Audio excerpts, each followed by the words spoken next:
I want to thank Galen for inviting me, and it's a real pleasure to follow up after Larry. Larry and I started at National Jewish the exact same day about 30 years ago.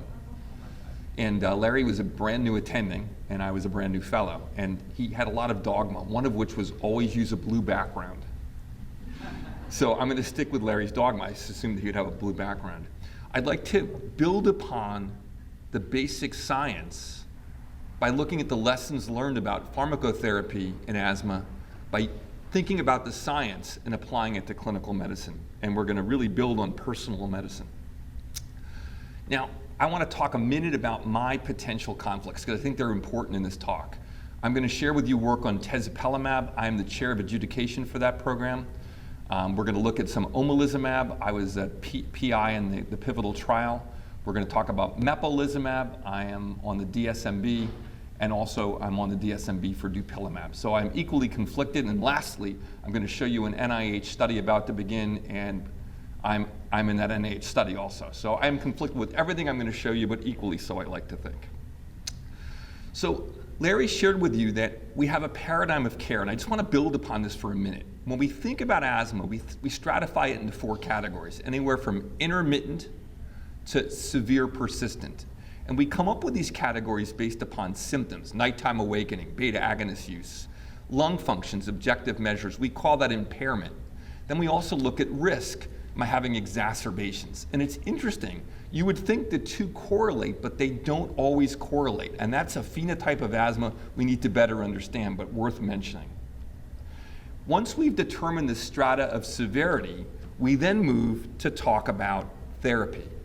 And in the beginning, we actually, I guess I don't have a pointer, but in step 1, which would be the mildest or intermittent disease, we would just use as-needed therapy. And we move all the way up to step 6, in which we use everything we have. Larry talked about high doses of ICS, long-acting bronchodilators, and potentially biologics. But the real problem, and I think this is the most sobering slide I'm going to show you, is the 20-year cost of uncontrolled asthma in the US is estimated at about $1 trillion. So I think we need to do a better job, or else we're going to bankrupt an already very difficult system. So although severe asthma represents a minority of patients, only about 3 to 10%, the cost to the system is 60% of all costs. So if we're going to focus our attention, our direction for therapy, it's really going after those severe asthmatics. What's interesting, and Larry alluded to this also, is this group is really quite heterogeneous. When we think about severe disease, is it resistant to therapy, or is there something else going on that's making the person severe because of, as an example, the fact that they're non-adherent, or that there's a secondary comorbid disease, specifically allergic rhinitis, sinusitis, or reflux? Are they being undertreated? And finally, are they using their medicines correctly? One last thing Larry alluded to, my favorite study in 2017 was by Aaron et al. It was in the JAMA, and it shows that 33.1% of people with a diagnosis of asthma have respiratory disease or respiratory symptoms, but they don't have asthma. So it's really important when we have a severe asthmatic to take a step backwards and make sure they really have asthma. So with that said, Larry did a very elegant job of stratifying T2 low and T2 high. But the take-home points are the T2 high are eosinophil upregulated patients. They have IL-4, 5, 13, et cetera. Whereas our T2 low can be paucicellular or have a neutrophil predominance. And if you think about it, the therapies we use really address totally different aspects of these immune responses. And this has become very important as we talk about biologics. This is a study done back when we were in Denver just about, by Sally Wenzel. And what it does is it's looking at normals, mild to moderate asthmatics, and severe asthmatics, and it stratifies the inflammatory milieu based upon bronchoalveolar lavage. And what you can see is in the majority of mild to moderate patients, there's an eosinophil upregulation in this group. But as you move to severe asthmatics, there's a neutrophil predominance. Now, is that because they're using inhaled steroids? They were all on high doses of inhaled steroids and even oral steroids. I can't answer that. But the take-home point is, if we keep giving more steroids, it's probably not going to help. And the same holds true for our present biologic schema. So how do I less invasively determine if somebody really has a T2 high phenotype. If I lived in Hamilton, Ontario at McMaster, the god of this was a guy named Freddie Hargreave, and Freddie Hargreave actually adjusted his patient care based upon their sputum eosinophils. He would have a patient come in, they would yak up some sputum, and within minutes he would know exactly what the makeup of their milieu was. Now for you and I, that's not going to happen. There are probably only about 2 or 3 centers in the whole world that can do that with any speed. So we've got to find some surrogate that's less invasive. Well, it turns out there are 2 great clinical tools. The first is peripheral eosinophils. Turns out it correlates quite well. And the second is, if you want to look at airway, you can look at the fractional exhaled nitric oxide, or FeNO, and it correlates quite nicely with eosinophil upregulation. We talked about therapies available, the biologics. Let me just touch on them quickly. We have omalizumab, which we talked about earlier, which is anti-IgE. And we have several that block IL-5 in different ways. We have mepolizumab, benralizumab, and reslizumab.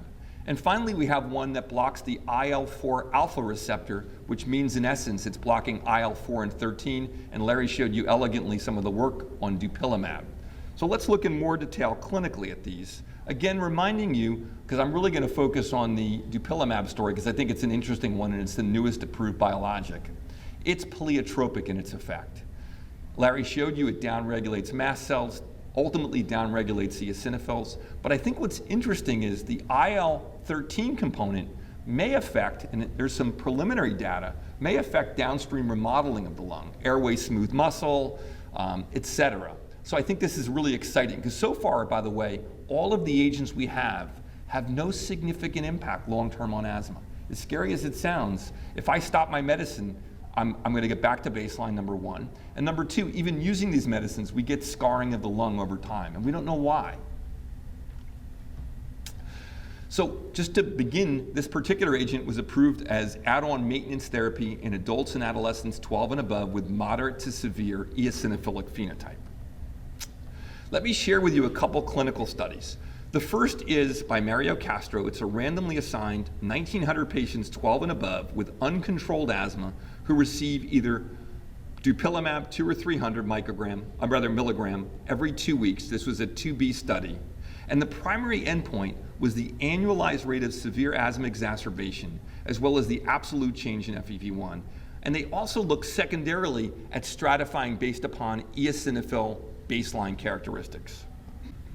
What did they find? They found patients who received dupilumab had a significant lower rate of severe asthma exacerbation, what we'd hoped for, as well as improved lung function.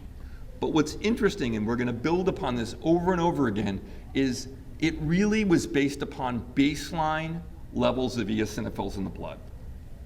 So here we're looking at the clinical data. This is FEV1. The upper numbers are improvement in FEV1 in blue, the red being placebo, not as great an improvement as you can see. Now, one of the things worth mentioning, whenever people look at an asthma study, they say, boy, that placebo really works. There are a couple companies marketing placebo. Now, in truth, why does placebo work? Because we are paying people to be adherent with medicines. As a matter of fact, when I have somebody not doing well with medicine, the first thing I do, I put them in a clinical research study. And amazingly, they get better. Does anybody have any idea, throw out numbers, what percentage of asthmatics are not adherent with their medicines? Somebody said 100, that's great, I like that. It's probably 60 to 70%. And what's really scary, there are studies showing after an asthma exacerbation, when you give people oral steroids, I would argue I'd be scared straight. A significant component, 50% within a week are non-adherent with their medicines. So this is an important thing for us to acknowledge as we approach care of asthma. But with that said, dupilumab resulted in improvement in FEV1. This is the more interesting part of the study. If we look at outcomes, here we're looking at relative risk. On the right-hand side, dupilumab better, left-hand side, placebo better. We're looking at FeNO as well as eosinophil counts. Let's look at the bottom section. This is looking at the 300 milligram dose. You can see overall there is an improvement, but as eosinophils become higher, there is a greater improvement, and as FeNO increases, there's a greater improvement. What I'm saying to you nicely is the endotype that Larry talked about, having a high T2 As we move to higher T2, we see more efficacy from this medicine. But doesn't it make sense? Because it's specifically addressing T2 cytokines, T2 indicators of inflammation.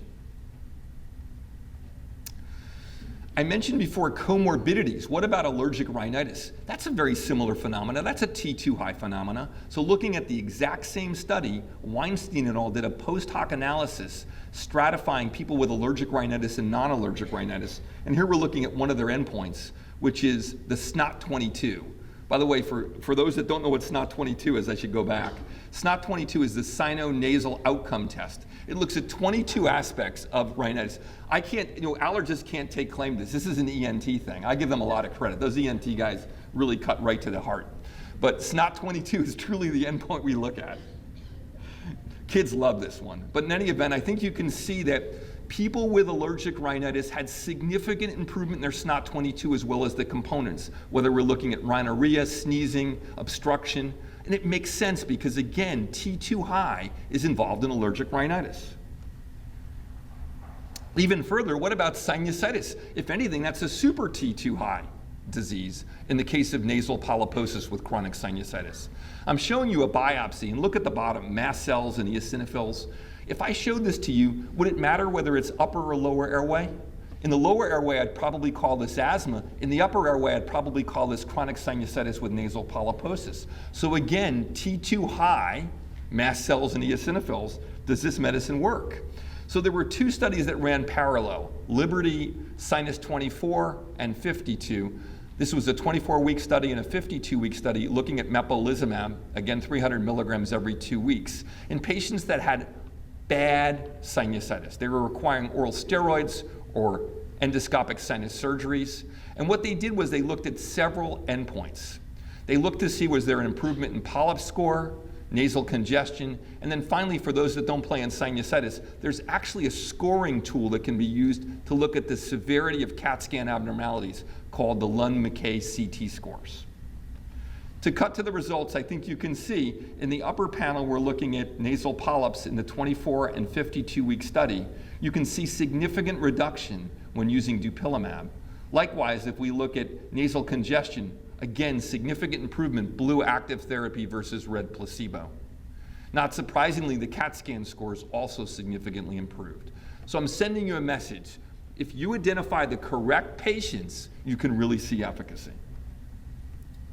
What I think is most important in this study is, and this was published in The Lancet just a year ago, if you think about the ultimate outcome, which is needing more steroids or surgery, you can see that the group in blue, which is active therapy, had significantly better outcomes. Less surgery, less steroids than the placebo group.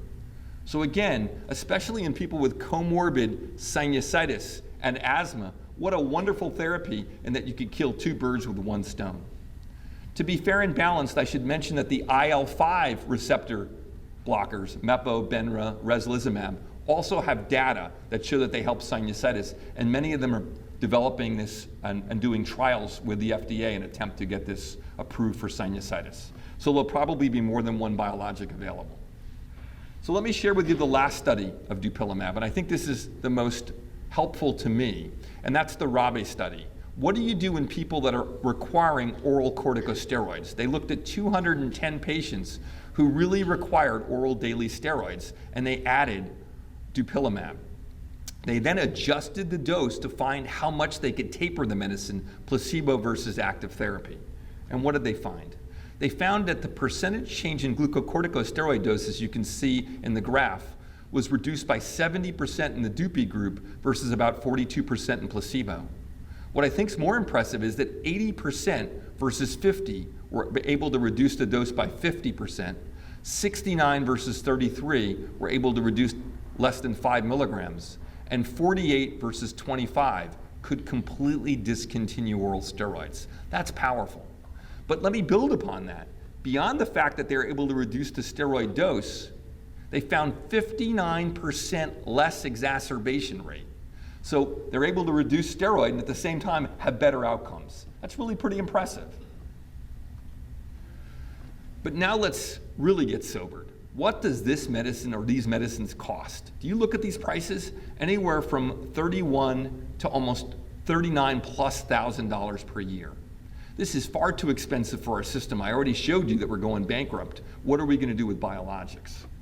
A recent article that was published by Anderson and Zeffler in Galen's journal, the Annals of Allergy, Asthma, and Immunology, state that the current pricing for all biologics exceeds measured cost effectiveness. As a matter of fact, to make it cost effective, you'd have to reduce these by a minimum of 60%. But in the text, and I've written a lot about this also, I think we can make these drugs more cost effective if we better understood who is going to respond, number one, and number two, when is the most appropriate time to use these agents. So let me close by dangling a little, we'll call it science fiction. Number one is, I believe that we need to move to precision medicine. We're going to have to. We're going to bankrupt ourselves, whether we're talking about asthma or oncology. We're getting more and more expensive medicines. And one of the concerns I have, I'm in a big group, I should mention. There are 36 pulmonologists in my group. And I am I forget the term they use. It's not a very nice one, but before they can use a biologic, they have to present the case to me. And I determine with them whether they're really doing the right thing or the wrong thing. If you take a step backwards and look at the 30,000-foot view, as doctors, our goal is to make people feel better, correct? So when somebody has uncontrolled asthma, not doing well, what's your first response? To add more medicine.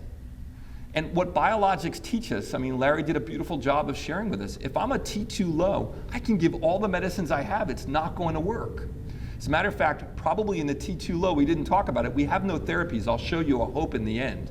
But right now what we have is potentially macrolide antibiotics, there's some good data on, and using llamas. And actually we have an abstract coming out at the European Respiratory Society building upon this. There's some early data that llamas may be helpful in this group of patients. But let's take a step backwards. Galen mentioned in his beautiful introduction that I try to teach people the real world. I try to make this clinically and also, how would I put this, practical. So this is the way I look at cost effectiveness analysis. For those of you that don't do this for a living, I don't. Think about the following goals. Our goal is, where the guy's having thumbs up, to be very effective and not very expensive. We don't really have a lot of therapies in asthma like that, to be honest with you. Most of our medicines are fairly expensive and fairly effective for the majority of our patients if they're T2 high. But sadly, in the T2 low group, if I were to use a biologic, I'd be at that happy face that's crying, because in truth, I would cost a lot of money and I wouldn't be effective at all. And so when you're talking about $32,000 per year for using something that's not going to help, it doesn't make any sense at all. So I want you to think about the cost effectiveness analysis. Can we improve it with our present information known? Larry showed you a drug called mepolizumab, which was a IL-5 blocker. Remember, IL-5 upregulates the eosinophil, and blocking it diminishes the eosinophil effect. And we've also looked at dupilumab, again, the IL-4 receptor alpha. So this is a somewhat complex screen, but it's one of my favorite articles, 2019, my favorite article, actually. And it was a letter to the editor by Srimankar. What you're looking at on the y-axis is ENO, and as you move up, the ENO increases. Remember, that's a T2 cytokine, so to speak. It's exhaled nitric oxide. It indicates eosinophils are in the airway. And on the x-axis, you're looking at elevated eosinophils. So left is low eosinophils, right is high eosinophils. And what I want you to see is that the upper quadrant, whether we look at mepolizumab or dupilumab and look at the exacerbation rates, they're the lowest. Any other of the quadrants have higher exacerbation rates. The take-home point is, as I fine-tune my T2 high parameters, I get more effectiveness. As a matter of fact, Larry showed you some study with omalizumab, and I'm going to touch on it also. That's the IgE blocker. It turns out IgE is a T2 marker, but so is IL-5, so is ENO, so are eosinophils. And Nick Hananya out of Houston did a study in which he showed that if you took a group of people that met criteria for being on omalizumab and then further sliced and diced or stratified in those with a high ENO and those with a high eosinophil count, you could predict better that they would have response to medicine. So I can share with you, or I'm sharing with you, the answer. The answer is the more indicators I have of a T2 high environment, IgE, skin test positive, eosinophils peripherally, ENO, the more of these that are positive, the more likely I am to respond. And by the way, if I do that, I can improve my cost effectiveness analysis. I'm going to pick a medicine I know that's going to work. What about using genetics? So there was a mouse study that showed that if you look at ultrafine and fine particles from diesel exhaust and allergic inflammation, you gave an allergic challenge, those with IL-4 alpha polymorphisms, the R576, that particular phenotype, or rather genotype rather, would have a significantly worse outcome. So having that allele being exposed to irritant, diesel particle fumes, and then adding an allergen, they were the most responsive to the milieu. And it turns out in a study done by Wanda Pipitanical, she showed that if you look at African Americans, the RR genotype is the highest. Turns out that's the group that tends to have the most severe asthma also. So what she did was she married these two concepts in this NIH study that we're participating in. It's a double-blind, randomized, placebo-controlled phase 2 clinical trial in which patients will be genotyped anywhere from the wild Q to the homozygous mutant R. And again, that genotype appears to be associated with more severe disease. Now, since that is an IL-4 promoter allele, it makes sense that using dupilumab may have really great efficacy. Maybe I can use genotype to predict who's going to respond to this medicine. And so we're actively recruiting for this study, and I'm excited. Hopefully in 2 to 3 years, I'll be able to show you some of that readout. But can we improve our timing of therapy now? I've got one more neat study to show you. This is called the September Epidemic. Work done by Johnston senior author Malcolm Sears well over 15 years ago, looked at a group of people at Hamilton, Ontario. And what you can see is a spike every year. This is looking at exacerbations and hospitalizations. And you can see each year the spike appears to occur at the same time. It's September. If you are an asthma specialist, never take call September. I never do, because that's the most likely time you're going to have an exacerbation. So why is that? It turns out viral infections are the most common trigger. So what this group did was build upon this, and this is a study by Teach et al. Their hypothesis was that a short targeted treatment during the fall using omalizumab would have greater efficacy. It's a 3-arm study, and what they do is for 4 to 9 months they had a run-in period and looked at the asthmatics, their level of control, etc., and then began a 4-month intervention study just before the fall and followed them over time. And to cut to the chase, they found the fall exacerbation rate was significantly lower in the active omalizumab group versus placebo. And when they looked at pre-hoc, they had said, what about people that are frequent exacerbators? Turns out that's a different phenotype and they're more likely to exacerbate. There was an even greater signal of efficacy. The take-home point from the study is, I shared with you, omalizumab is really expensive. It's like $30,000 a year. But if I were to really limit its use to 4 months when it is probably most likely to be needed, maybe I could really change the paradigm in managing these high-risk patients and reduce cost. We're going to need to think outside of the box like this in the future to make these drugs cost-effective. Finally, my last set of slides are going to be about a new drug that's coming down the line. You remember I showed you this work by Sally Wenzel, again moved to the severe group. You saw that the majority of them were neutrophil upregulated. What do we have for neutrophil upregulated drugs? I mentioned possibly macrolides, possibly LAMAs, but there's a new drug in town called TSLP, and that stands for thymic stromal lymphopoietin. And this is an upstream. It's actually made from epithelial cells. So maybe we can block T2 high and T2 low since it's much higher upstream. This is preliminary data from a friend of ours who was at National Jewish with us, John Corin. It was a phase 2 randomized double-blind placebo-controlled trial that compared subcutaneous TSLP blocker called tezepelumab at 3 doses for 52 weeks. These are patients, by the way, that were really quite severe. They were already on ICS and LABAs and doing poorly. And the primary endpoint was the annualized rate of asthma exacerbations over the year, and the population was stratified to T2 high and low. This is a busy slide because what you're seeing is you're looking at all 3 doses of active therapy in color versus the gray placebo. But the take-home point is whether I look at blood eosinophils low versus high, ENO low versus high, you can see pretty similar efficacy. So isn't it really interesting when basic science comes to clinical medicine? Larry shared with you that when you look at the T2 high versus low population in mepolizumab, if you didn't enrich for T2 high, mepolizumab failed. Matter of fact, we did that study. It was initially a failed study. It wasn't until post hoc that we sat down and thought about it and said, hey, it really works when you look at the T2 high population. Lebrikizumab, the same thing. But in tezepelumab, whether it's high or low, it works, and it does make sense because it's an upstream blocker, so to speak. So it's going to impact both T2 high and T2 low. So this is very exciting, and in the conclusion of the paper, they say that this appears to be effective independent of baseline blood eosinophils and may be a tool for our T2 low population. So if we just hang on a year or two more, we should have the readout from that study.